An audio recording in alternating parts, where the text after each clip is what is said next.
मला नाही वाटत ते तुझ्या घरात सहजासहजी सोडून जातील म्हणून. अरे मस्तपैकी त्यांना चांगलं चांगलं खायला आहे, डोक्यावरती छप्पर आहे, आरामशीर सगळं आहे, ते नाही जात इथून आपोआप. हे बघ, हे वर्ष जसं बदललं ना तर तसे तेही बदलणार आहेत रे. हा बदल ही एक अशी गोष्ट आहे की जी कधीही बदलत नाही. आपलं काहीतरी मागच्या जन्मीचं देणं द्यायचं राहिलंय असं मी समजतो. ते देणंही फिटेल आणि मग जातीलच ते. बघ, घे ना, तू काहीच घेत नाही, घे ना काहीतरी घे ना. नाही, राहू दे. घेतो. या सगळ्यामध्ये अनिश मात्र दुरावला. पण तू हे अशोक इतक्या सहजासहजी कसं काय सांगू शकतोस रे? मग काय करू? रडत बसू? अजिबात नाही. एकदा आपण नशीब असतं असं ठरवलं ना की मग झालं. त्याचं नशीब आहे, त्याप्रमाणे तो वागणार. आणि माझी मुलं मला दुरावणार हे माझं नशीब आहे. आपापले भोग भोगायचे. आता फार विचार करायचा नाही असं मी ठरवलंय. नाही, पण मग भैरवीचं काय? म्हणजे त्या दोघांचं नातं? हे बघ, त्या दोघांचं नातं सुधारणे माझ्या हातात नाहीये. माझ्या हातात भैरवीला मदत करायची आहे आणि मी 100% तिला मदत करणार. अरे हो, पण मग अशा परिस्थितीत ती जो काही तो बिझनेस करणार होती तो कसं काय करणार? होणारच. अरे या वेताळाने अजून हट्ट सोडलेला नाहीये. भैरवीच्या बिझनेसची पहिली पायरी म्हणजे राजन सुखटणकरची ऑफर स्वीकारणं आहे. आणि त्याच्यानंतर मी मग तिच्या पंगत ब्रँडला वाढवायला मदत करणार आहे. पण यासाठी 10 दिवसात 50 लाख रुपये उभे करावे लागणार आहेत. काय? 50 लाख रुपये उभे करणार? ते कसे करणार? हा? अरे अशोक, आपण सामान्य माणसं, मध्यमवर्गीय माणसं, एवढे 50 लाख रुपये म्हणजे आपल्या आयुष्यभराची कमाई असते रे. इच्छा तिथे मार्ग असतो ईश्वरा. मी भैरवीला मदत करणार आहे आणि आता ती कशी करायची याचा मार्ग पण सापडणार.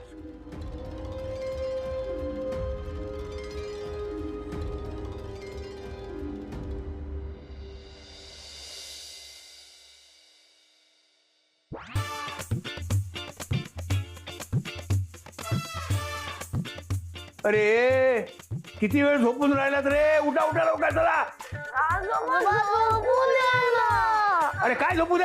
ए तू तरी सांग ना यांना उठ. काय वाजले किती? धावू दे दादा, काय झोपू राहू दे. दे. दिवाळीसाठी आंघोळीला उठायलाच लागलं होतं की मी. कळत. दिवाळी आली, गेली जवळ, संपली आता दिवाळी. अरे पण सुट्टी आहे अजून, झोपू दे. तुझं काय ना पण तू कुठे निघालायस? ऑफिसला?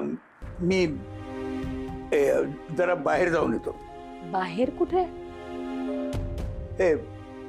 बँकेत जाऊन येतो. बँकेत? पण भैरवी तर म्हणाली की आपल्या वयाच्या लोकांना लोन मिळत नाही म्हणून. नाही, लोनसाठी नाही. मी हे घर गहाण ठेवता येतं का जरा चौकशी करायला जातो. काय राहतं घर गहाण?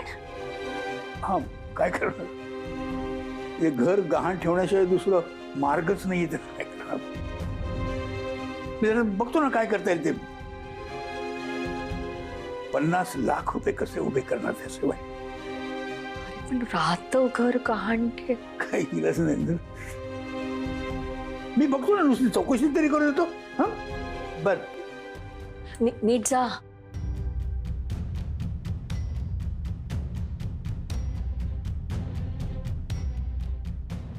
राहतं घर गहाण. देवा परमेश्वरा, काहीतरी चमत्कार घडव रे बाबा.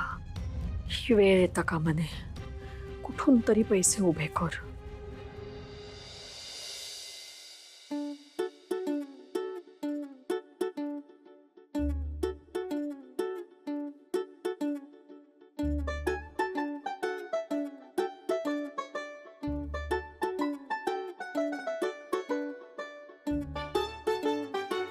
माऊ, काय करतेस?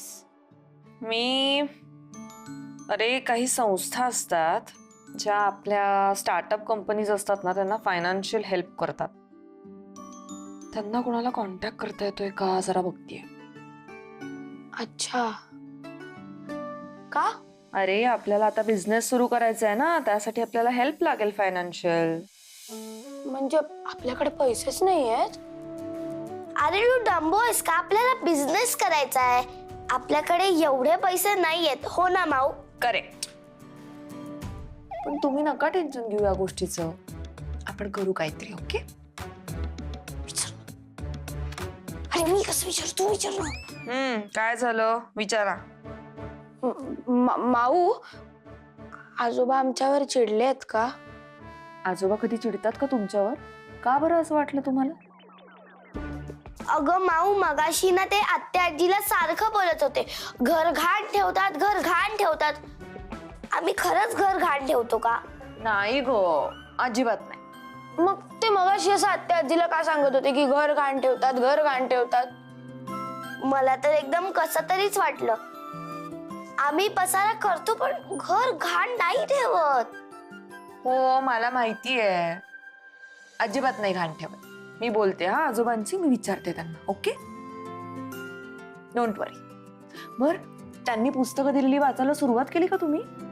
नाही म्हणजे हो, म्हणजे आम्ही वाचत होतो पण मग आमचं लक्षच नव्हतं लागत. मग आम्ही काय केलं, आम्हाला तुला ते विचारायचं होतं ना की आम्ही घर घाण ठेवतो का. बरं ठीक आहे, जा आता वाचायला जा. Don't worry. ओके.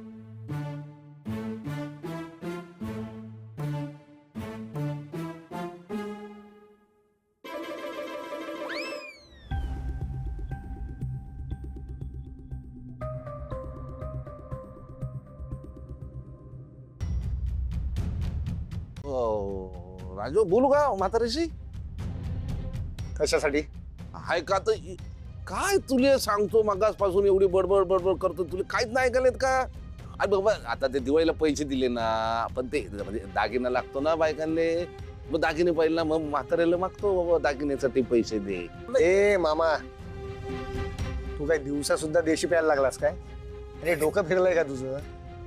बाबा तुला काय दागिने घ्यायला पैसे देणार आहे? काही बोलतोय यार. नाही, पण म्हणजे काय वाटतं का कुठे चाललंय? ए, थांब ना. ए बाबा हे म्हणलं ना मी खान काय? हो का बाबा, दागिन्यासाठी पैसे आहेत असं नाही मागायचे.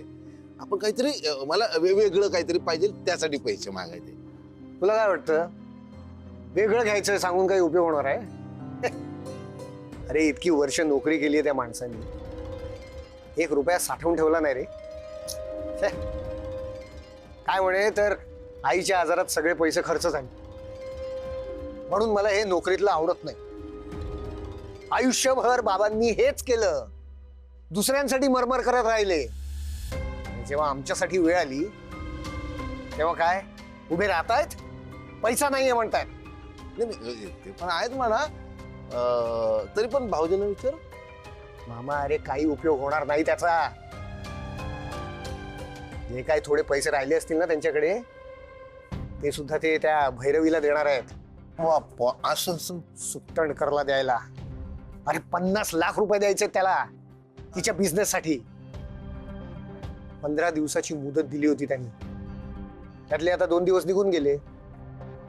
कसे काय सुकटणकरला पैसे देणार आहे ते काय माहिती. 5 किती शून्य? 6 शून्य. बापरे, एवढं मला बोलत होते ना. आता सभ्य मार्गाने 50 लाख रुपये कसे काय जमवतायत बघतोच मी. आणि तुले सांगतो का बाबा, तुझा म्हातारा आहे ना छान उद्योगी आहे.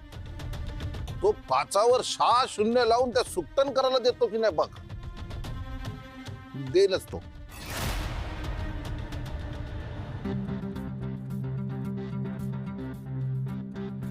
जाऊ दे, मरू दे. हो 5वर किती म्हणाल? 6 शून्य 50 500 5. नाही रे बाबा, म्हातारा लय उद्योग आहे, काय ना काहीतरी करते. 6 शून्य गोळा करेल देईल ते.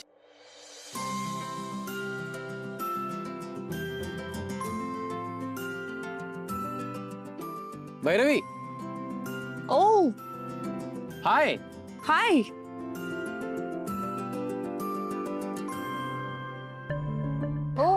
हाय राजन. हॅलो. ये वी आर वन्स अगेन. मला असं वाटतं की आपले रस्ते बहुतेक एकाच ठिकाणी जातात, त्यामुळे आपण पुन्हा पुन्हा भेटतोय. May be. By the way, तुला कुठे सोडू मी जवळपास इथे? नाही नाही, थँक्यू. मी ऍक्च्युली घरीच जाते. ओ नाईस. तुझं घर माझ्या वाटेतच येतं. चल मी सोडतो. नाही नाही, काही प्रॉब्लेम नाहीये, मी पोहोचेनच. ओके. तू जर भेटलीच आहेस तर 1-2 मिनिटं बोलू का? मला बोलायचंच आहे तुझ्याशी. हो हो, प्लीज, वाय नॉट. ओके. काय ठरवलंस? टू बी व्हेरी ऑनेस्ट, मला अजून थोडा वेळ हवाय. मी नाही विचार केलाय. Of course of course, take your time. मी माझं एक जस्ट ओपिनियन देतो. हे बघ, कुठलाही बिझनेस नव्याने सुरू करताना ना काही स्टेप्स असतात. जसं की तू तुझं प्रॉडक्ट बनवशील, मग केटरिंगच्या काही ऑर्डर्स घेशील, मग अजून ऑर्डर्स घेशील मोठ्या मोठ्या, मग नंतर एखाद्या एक्झिबिशनमध्ये तुझा स्टॉल लावशील.